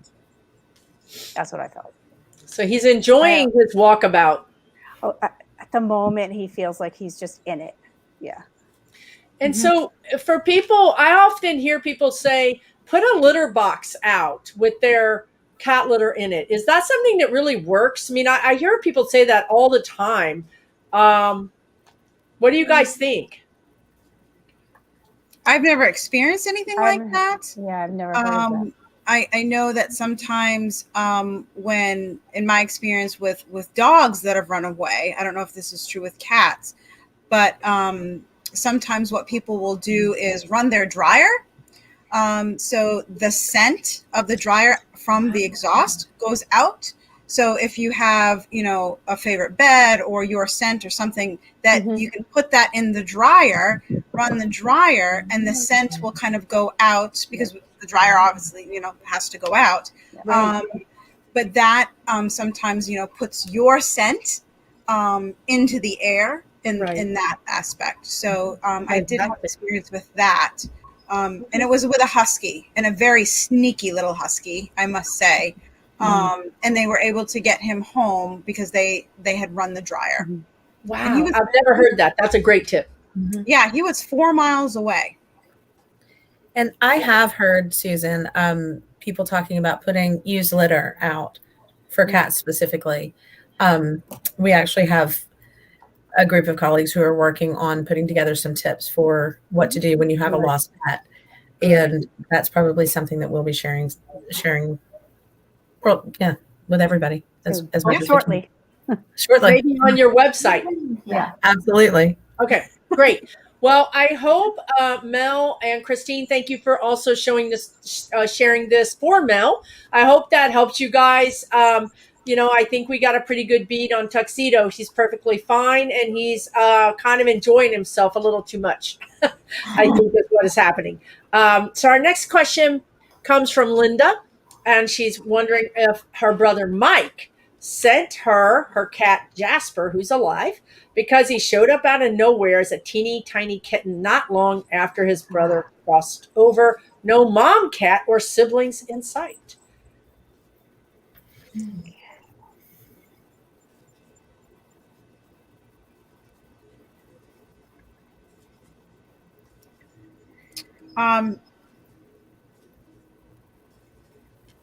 Kara, is it okay if I take this one? Yeah, Are you okay? go for it. Yeah, go first. I'll follow up. Right away when I connect in with Jasper, I gotta know I came on my own. And there's a little bit of sass behind that. I'm feeling like, no, what made you think that? I kind of came on my own. And so there's this image of this little tiny, like, tough dude kind of looking cat. Like, I got this. I'm going to walk right up to her and I'm going to like, she's going to love me. And kind of like this toughness about this little tiny thing, even though, he says he's got brass balls because he's like this. I'm like, nope, I came on my own free will. I'm tough and I'm going to come in like this. So Linda, in answer to your question, about your brother Mike, Jasper's telling me I came on my own. I've got the balls to kind of walk right up to you and be like, yeah, I don't care if I'm little. I'm pretty cool. Look at me. I can walk right up to you. And he's showing me this image of a woman kind of picking up this little gentle, oh my goodness, so gingerly kitten, and he is like going like this because he's so full of himself, and full of that sass.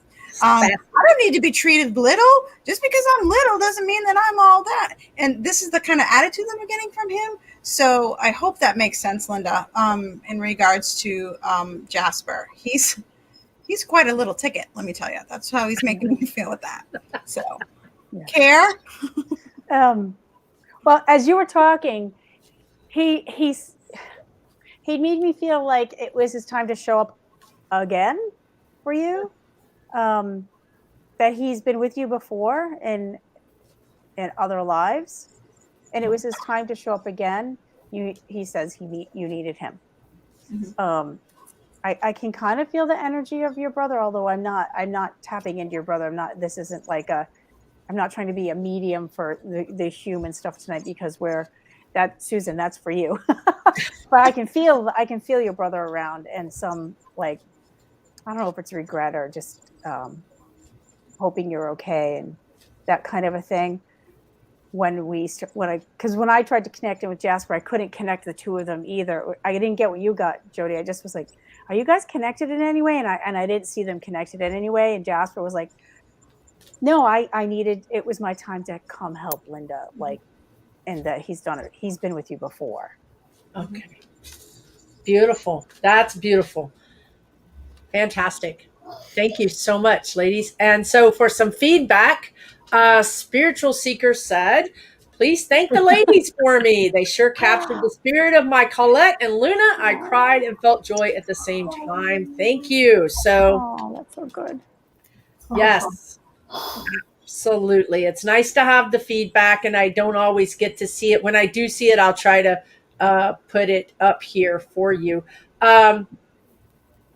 All right. Seascape says, does my dog Mammy and cat Sophie have any messages for me? They're both deceased. Oh. Mare, do you want to start? I absolutely do.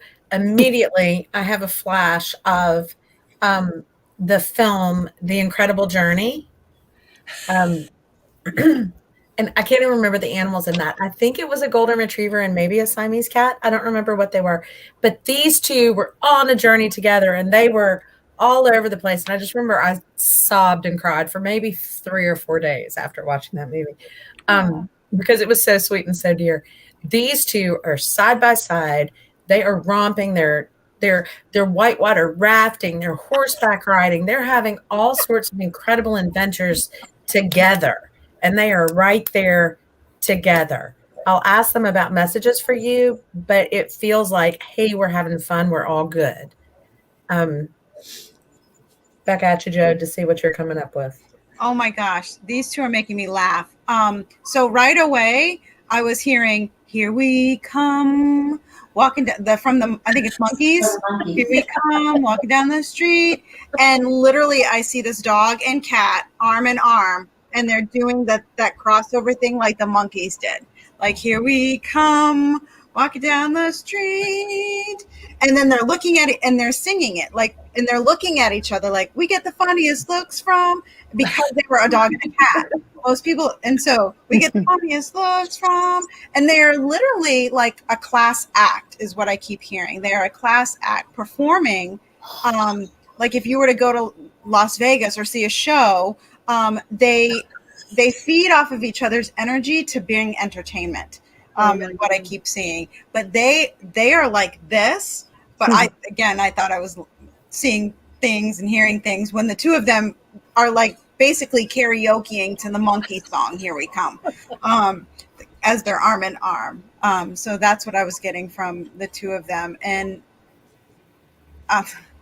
they are saying, we are having the best time. And they're like very entertaining. And so they kick out their heels and then they do this. We are having the best time. And they keep kind of flowing their arms like this. Very animated, kind of cartoon relationship that they had. But they were bonded. They were just, they're so funny together. They really are. And they feed off of each other, which is really kind of cool. It feels almost like perfect choreography. If anyone's been watching the Olympics over the last week, the synchronized swimming, oh my God.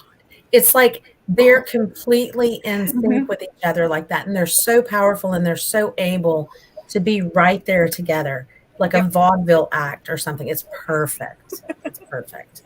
Vaudeville, Vegas. Yeah. They're performing, definitely. I think that's awesome because that's the first thing when I was reading the question, I saw that. I saw them together and I was like, whoa, boy, that's a duo. And so I was there with you guys. Seascape, I hope that was a heartwarming, healing message that your babies are over there having the time of their lives. I think it's beautiful. I love it. I love that they're having so much fun. So we're going to move on to Alice's question, which is, can you tell me how my dog Pebbles crossed over? She was 13. Again, we're not veterinarians. They're going to read the energy and talk to Pebbles and give you the best information they can. All right, Donna. Yeah. What I'm feeling is expansion in my chest and heaviness. And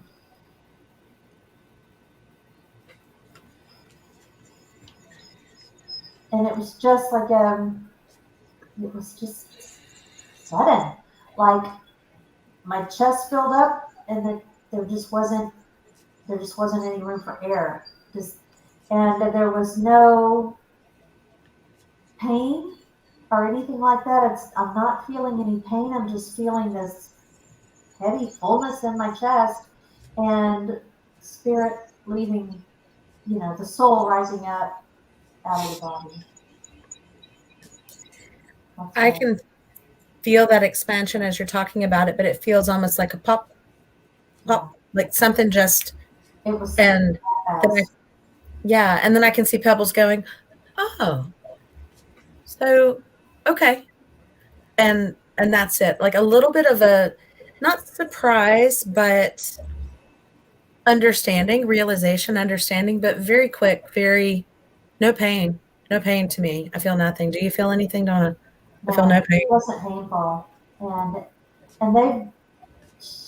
it's not like it was Pebbles' first lifetime. So she immediately recognized, like, oh, I'm going on now, So there's a bit of circling around, touching base, coming up to rubbing their energy against the energy of your daughter and you and checking and, and then moving on. But again, as we talked about earlier in this podcast, that all you have to do is think of them and they're back.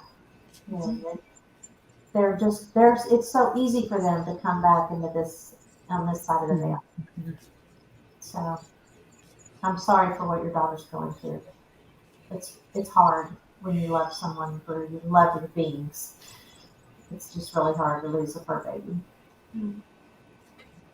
Could I add a little something to this? Just only because I feel like Pebbles is, she wants to tell your daughter that she thinks your daughter knows that can feel her on the bed. I don't know if this is true because I can't get confirmation from you, Alice, but it feels like your daughter might might feel like maybe there's an extra little weight on the bed sometimes, and to just trust that that's her.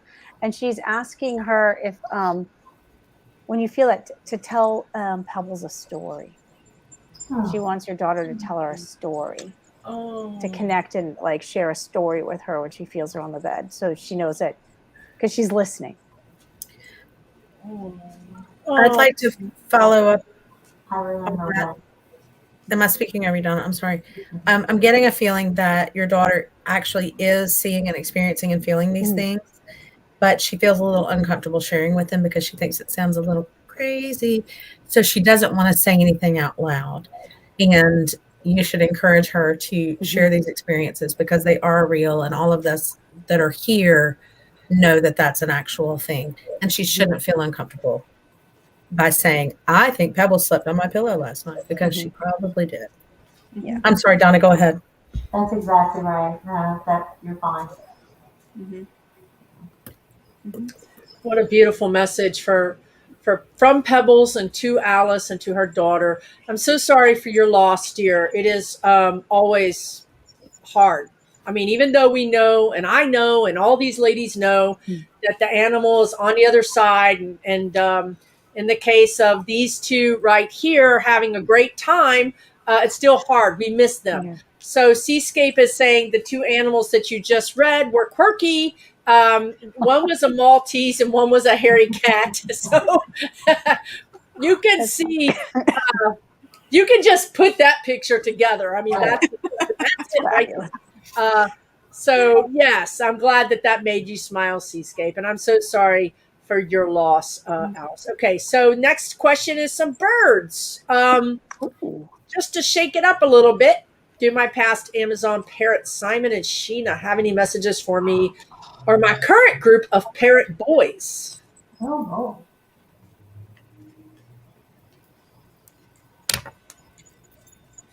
Donna, do you have? I got something right away. go ahead. About they're in love. Simon and Sheena are in love. So they just like, we're in love. Like that. I heard that like right away. Like they were good because they're in love. So there's just like this love between them in spirit. Oh, I got that like right away. See what else they want to say.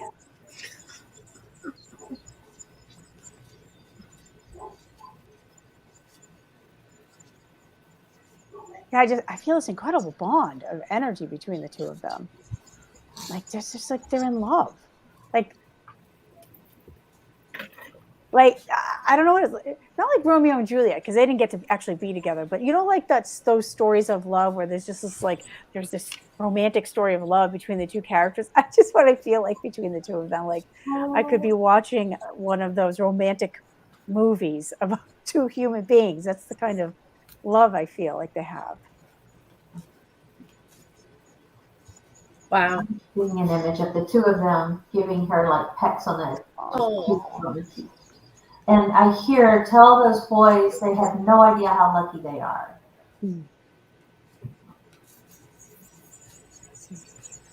Is it okay if I add something, because this is very again, sometimes when animals present, for me it can be in a human form. So right away when I connected into two of them, I got the images of Sonny and Cher. Yeah, so the performing, the closeness, the bonds, side by side together to the end, Sonny and Cher. And then when I asked the question about the boys, I got, and again, I got this huge, like, we're opening it up for you because apparently these boys need a lot of space because they're sometimes not on their best behavior. So they need their own space. And so right away, I see this bird opening its wings going, okay, boys, you've now got your own individual spaces. And so it's opening about the space for the boys. So again, I hope that makes sense, but it's funny. So sometimes they present how they want to present. And so I'm sure they weren't Sonny and Cher, but that's how they were presenting to me with that. They did tell me they think the boys are loud. I don't know what that means, but they tell the boys they're a little loud sometimes. Yeah. Wow. So this is what she has to say. Thank you for these readings. I really hope you're able to come back and read on Susan's channel again. And what a gift. Aw, Isn't that sweet? thank you. We would love to. Yes, absolutely. I mean, let's do this. And I don't know if I still have it because I'm. But Alice, yes, Alice said that her daughter did say that the dog had been on the bed. So that's validation as well, because it kind of helps to have the validation. When we're doing these readings, there's a lot of you in chat, and sometimes we could potentially be reading the dog, somebody else's dog, right? So it's great to have that. I wanted to just, how are you guys doing? You guys got another 5 minutes in you? Yep. Sure. Yeah. Yep. Sure. All right. All right. Let me see if I can find here's a good one.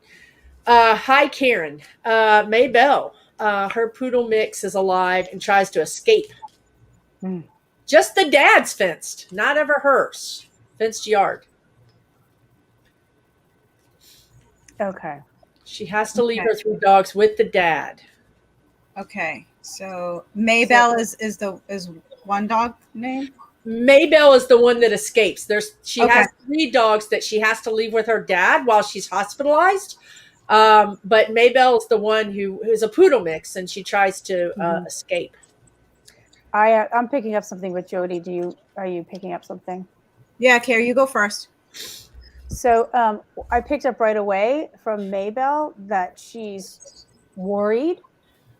She's really worried about mom, and she feels like she needs to get to her.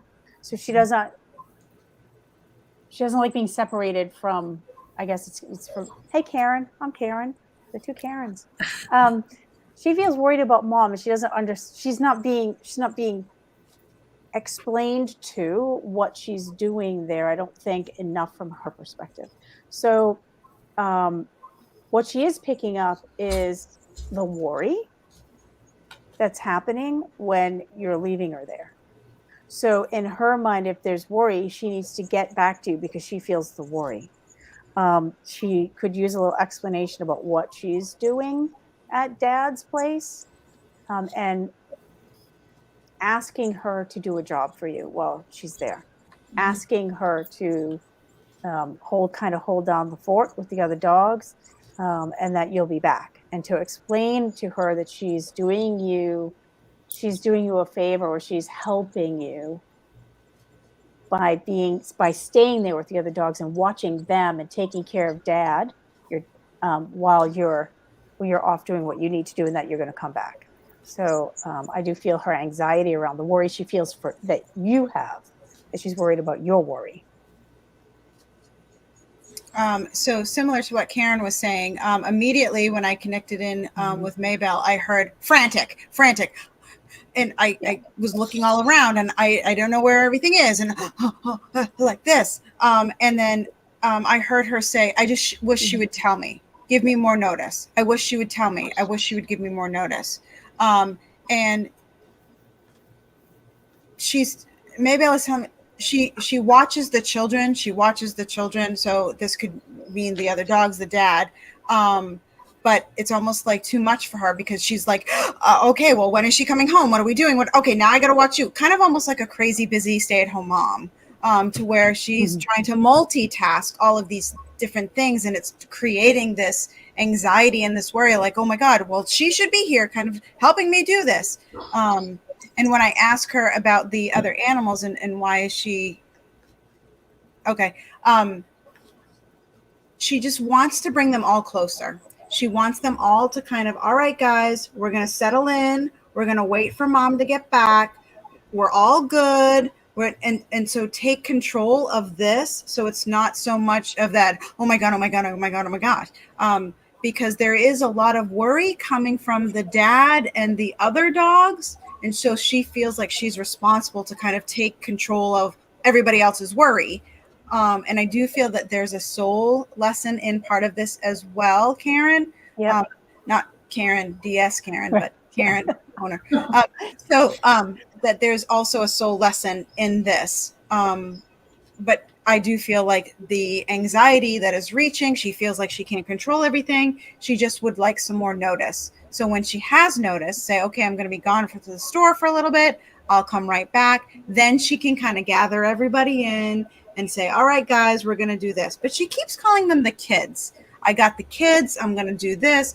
And again, that feeling of like the stay-at-home crazy mom. I'm trying to get everybody together. So I hope that makes sense. Yeah. Karen says, I always wondered if it was separation anxiety. For me, she was always found heading back to her house. Yes. Mm-hmm.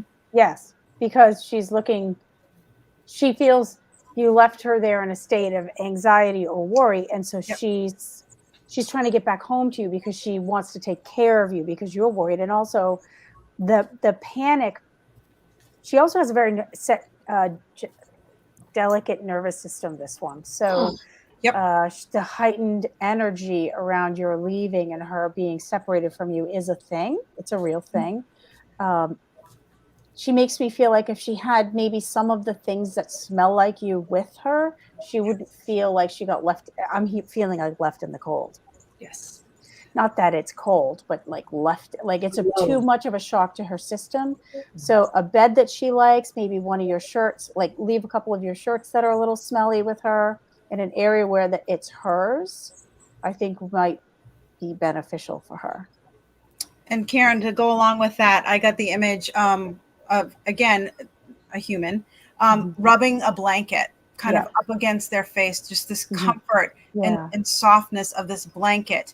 And she does have this making me feel like this blanket that she holds, when she's done feeling that comfort, she very meticulously folds it. And so here's this, I have to fold it this way because this is my mom's and I have to do it this way. So very organized in how, oh, this makes me feel so good. Okay, I'm going to put it right here in this safe place. I know where it is. I can come back and get it. But she's showing me basically like very meticulously streamlined folding the towels kind of thing. But this is, and she keeps doing this like, oh, I just want this closeness. That's what I'm seeing with her. So this is a really good example. I love, Meredith, the way you were talking about examples in the other reading we just did. This is a really great example for people to understand that you can't fake it with your animal. You can't say, it's going to be okay, honey, when actually inside you're like panicking. They call BS. So because they are telepathic in nature, they feel what we feel, not what we say. So if what you're saying and what you're feeling don't go together, then what you're feeling is a stronger language for them. So to get things in line with each other, if you're actually feeling worried about leaving them, it's actually better to say, I am really worried about leaving you, and I am feeling sad right now. And what I need but I love you, and what I need from you right now is for you to take care of the other dogs, and here's something so that you don't have to be so worried. And if you're not so worried, then I won't be so worried. So that kind of an honest conversation, especially with dogs and any animal that has a very sensitive system, ones that present as having separation anxiety or can be a little timid or act out. They're really feeling your emotions. So you have to get your story in line and be honest with them about what you're feeling. Absolutely. And I just want to say that when you were saying that the towels had to be folded exactly right, and to me, that means she doesn't like change. This dog doesn't do well with change. This dog wants things to be structured. So this thing with dad is a change, and that's a hard thing to deal with anyway for this dog. So you guys, that's an amazing reading, and it really could be helpful for anybody that has a dog with separation anxiety. When you were talking and you guys said, get a shirt, I saw the whole laundry, entire basket, and you put the whole basket of clothes on the bed and let the dog just roll around in it. You know what I mean? So, but this dog is very sensitive to your energy. So Karen, I hope that helps. And I really hope that this baby learns to stay in the yard. I love the idea of them giving her a job. She is very in tune to you. So if you can somehow really make her understand that Mama needs you to do this job. Like I know Donna assigns her dogs to protect her house when she goes. And let me tell you, these dogs are like, on high alert the whole time. They're not sleeping on the couch. They're like, what do we need to do? So, dogs really do respond to that. And so thank you so much, Karen, and blessings and healings for you with your journey through your illness too. Okay, dear. So here's a question. I'm just going to do a few more because this is getting to be quite long.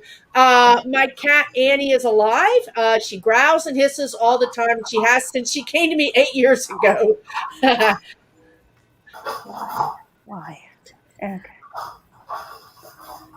All right. I see Annie jumping around like Halloween cat, back arched, hissing. She's trying to make herself appear like a badass of some sort, but she's striking me as a cat who's really struggling with expressing herself, being authentic, being true to herself. So what she does to make up for that is just kind of be nasty about it all. If nobody can get close to her, if nobody can love her, then nobody has to know what's underneath it. And I'm actually seeing like breastplate armor shutting down over this cat. She's like, yeah, if nobody gets close, I don't have to figure out who my true self is because they'll never know any differently. So I'm fighting it off. That's what I'm getting from her. Donna, you? I was going, what I was seeing is Annie is like similar to the last animal we talked about, more sensitive than some, just like with people. Some animals are more sensitive than other animals. This animal, Annie, is a highly sensitive animal, kind of like Susan's dog Zoe, that senses spirit and senses the energies, in the room.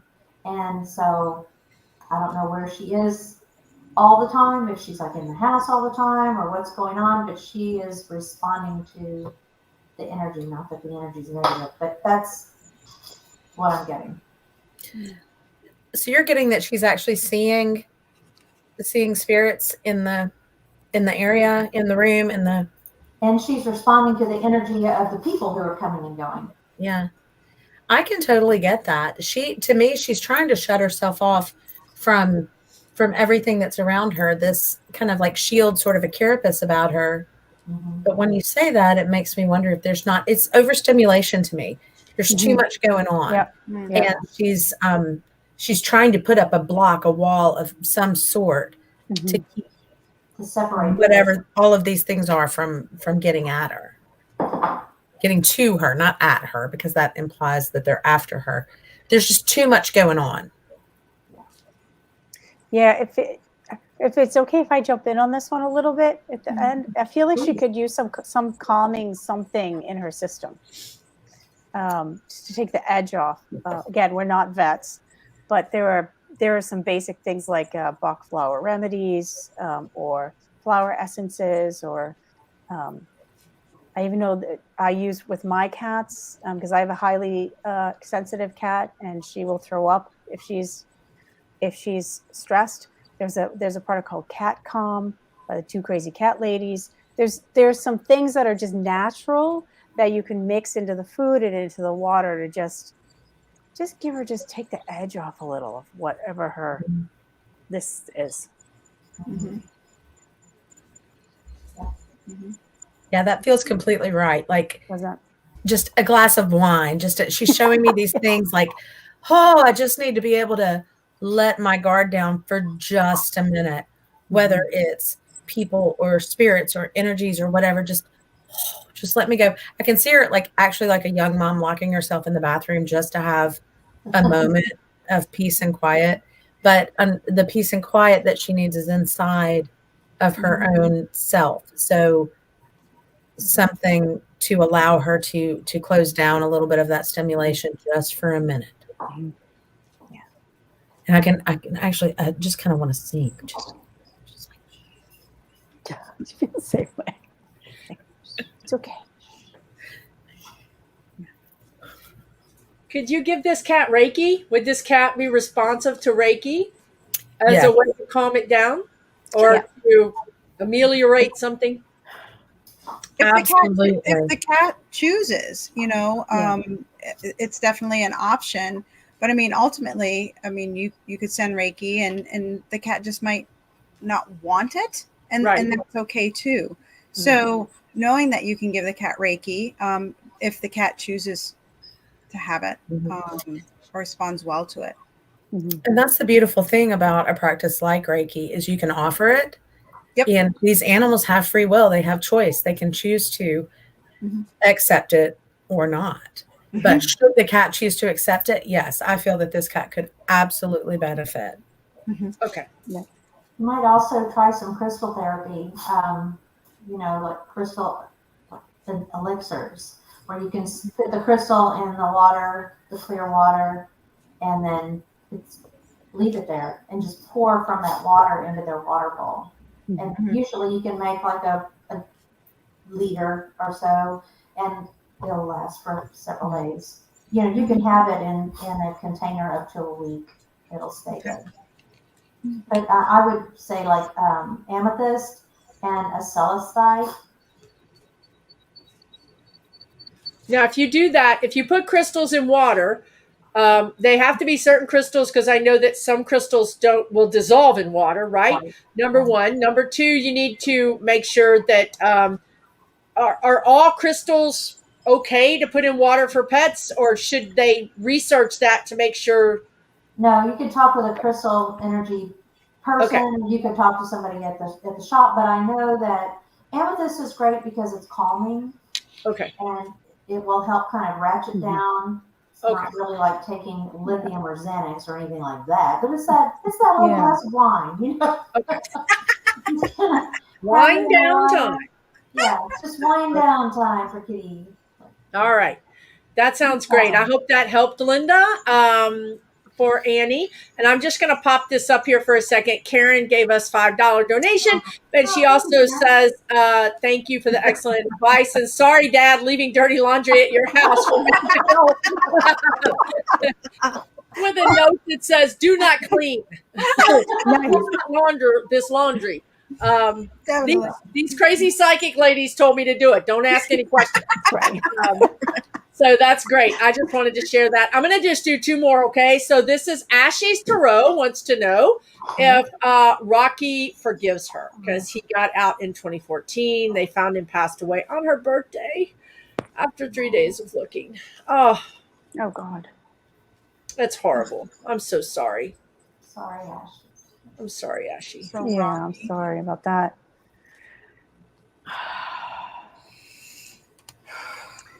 I'm getting there's nothing to forgive. That's exactly what I heard too. I planned this. I went when it was my time to go. And don't worry, everything's fine. I'm fine.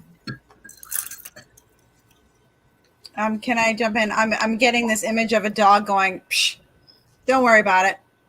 This is good. It's yeah. And he keeps going like this. He's pawing at me. No, we're good. We're good. Don't worry about it. No more guilt. Go. Do what you need to do.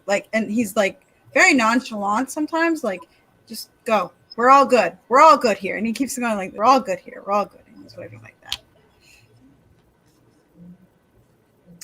So I'm connecting in with Rocky because I want to ask him what was the deeper lesson in this, because there's always a deeper lesson in these where this happens. Okay, what's going on here?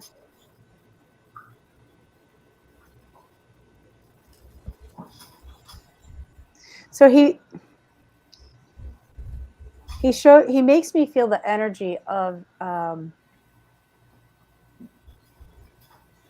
he makes me feel like whatever was going on, it was his time to go, because he shows me when he left, there was, and I'm so sorry this was on your birthday, really, truly about that. But he makes me feel like when he left, it gave space for some evolution that is happening in you. And I don't know your name. It's just Ash's Tarot. I think it's Ashy. Ashy? Okay. some evolution in you that needed to happen, or it was the time for it to happen. And so he's showing me like something is opening in you because of what happened with him leaving. And I actually see all this light coming into your heart and your spine, that he's free to actually work on with you that he couldn't do while he was in his body. So he actually chose to exit and exit so that he could help you evolve something that's going on in your heart and soul that he couldn't do while he was in his body. I don't know if that makes any sense, but that's what he's making me feel. I feel like I have to interject a point here. I had a kitty that came to me on my birthday, and 14 years later left me also on my birthday. And his message to me was to be aware, to be present, to pay attention. Birthday is a date that you're aware of, that you connect with yourself, that that means something, and you're not going to miss it. You're not going to overlook it on a calendar like the second Tuesday of a month. And it's a connection to the animal. And let me ask for the right words here. Sort of an alarm clock to say, here's this moment where you always remember to be present. I'd like for you to remember to be present on this moment and pay attention to the lesson from me.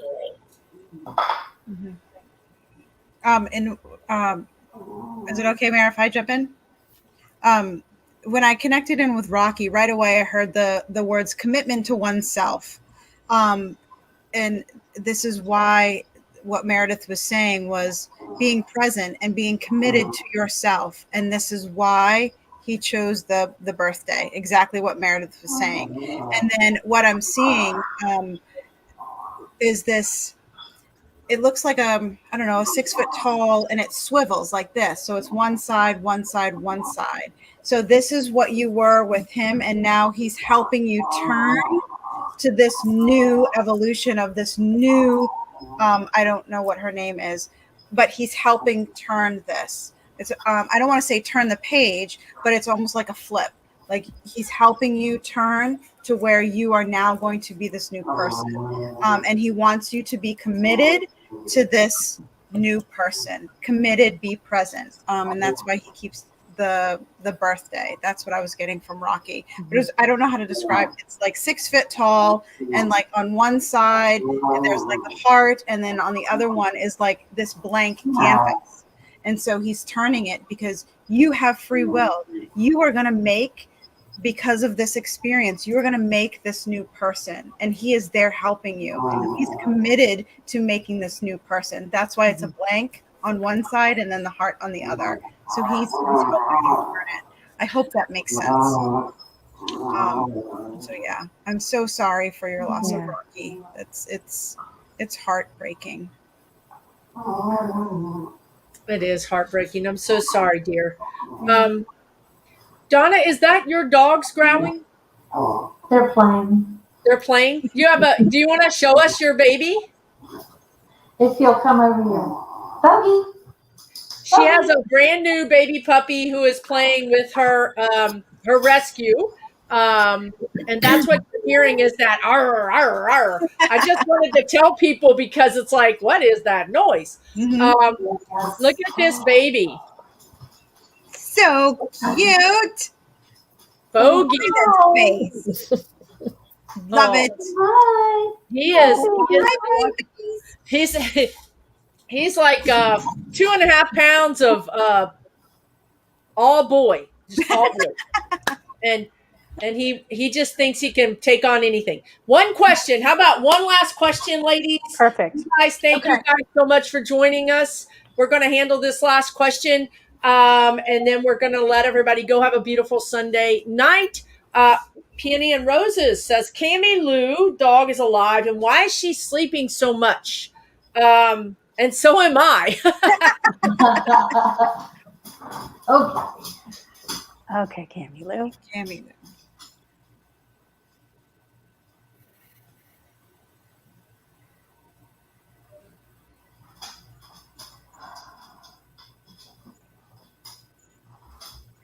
So I'll just jump in here because we're all probably going to share something on this last one. I feel like there's a lot of overthinking going on, or there's a lot of processing going on in someone's mind. Maybe it's yours, Peony and Roses. A lot of processing going on, and she's feeling it, feeling the energy of that, and trying to take a load off. I feel like a lot of pressure in my head, like a lot of thinking going on. And it's trying to take a break from all of that. So in the way that she's trying to help you, I feel like she's trying to help you ground yourself and be there for you. And so she's also tired from trying to get you to like relax and take a break. And so her resting and sleeping gives you the space to also rest and sleep, because there's something about loving to like sleep with her and snuggle with her. So that it's that downtime from some mental something. There's a lot of energy going on in the head. It's like. And Karen, I'm getting it in the back of my shoulders, like this. Someone's like just pushing. Like if you were to push somebody forward, the pushing from my shoulders is actually. And then she showed me this image of like the pushing, and then you just kind of fall like flat on your face, like fall right forward. Like, oh my God, someone's pushing me. I'm so exhausted, and I just fall flat on my face. But she's making me feel that even when she's like flat on her face, trying to sleep, it's almost like this feeling like the brain can't shut off. Like it's constantly going. So even though the physical body is at rest and present and laying down, the mind is just like, my husband's an engineer, and so his mind goes all of the time. And so even there's this feeling like even when your physical body is at rest, you're not at rest, because like this pushing again, it's just kind of weird to describe, but like this pushing allows you to fall flat on your face, even though your body is just laying there and trying to rest. There's this like constant thinking about this, thinking about that, and there's all this swirling going around in the head, even though the physical body is at rest. And then the falling down like flat on your face is also the grounding, like, oh, I'm so like relieved. Again, with the physical body like this, but then your head is constantly swirling. That's what she's showing me with that. And she keeps doing it over and over again. Like she's like pushing, and then she falls like flat on her face, and then, like this. And so when I asked her about that, it's the constant swirling in the head, but I'm getting a lot of like tightness in my shoulders, my neck, the back, like I've slept on my neck wrong. So it's not a very good night's sleep because this is going on. Okay, completely random. T. I heard the word T, T-E-A. So I don't know if that's helping, but she's telling me the word T, and she spelled it in big letters. So I'm going to take that as like, you need to drink some tea because it's T in big letters. So that's what I get with that. I'm feeling that completely, Jody, in the middle of my back. Like I've been trying to sit up for so long and sit up straight and be on my best behavior.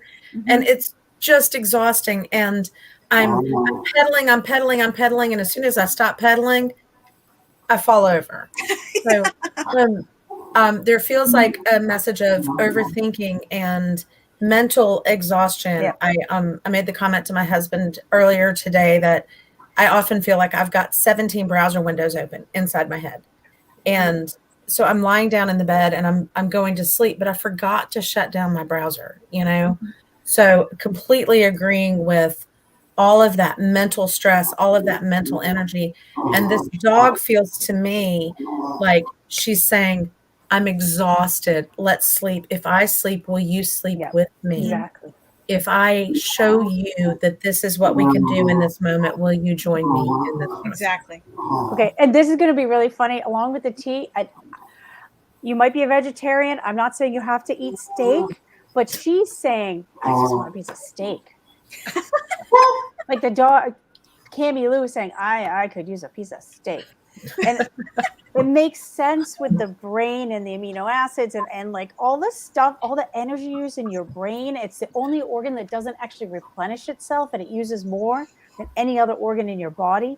So I don't know if it's metaphor, or if she actually could use a piece of steak, but yeah, there's something about like the brain, like relaxing the brain and having a piece of steak that she keeps saying to me. For both of you, on protein on some level. And maybe So, that. or if you're a vegetarian, but she's asking for steak. Well,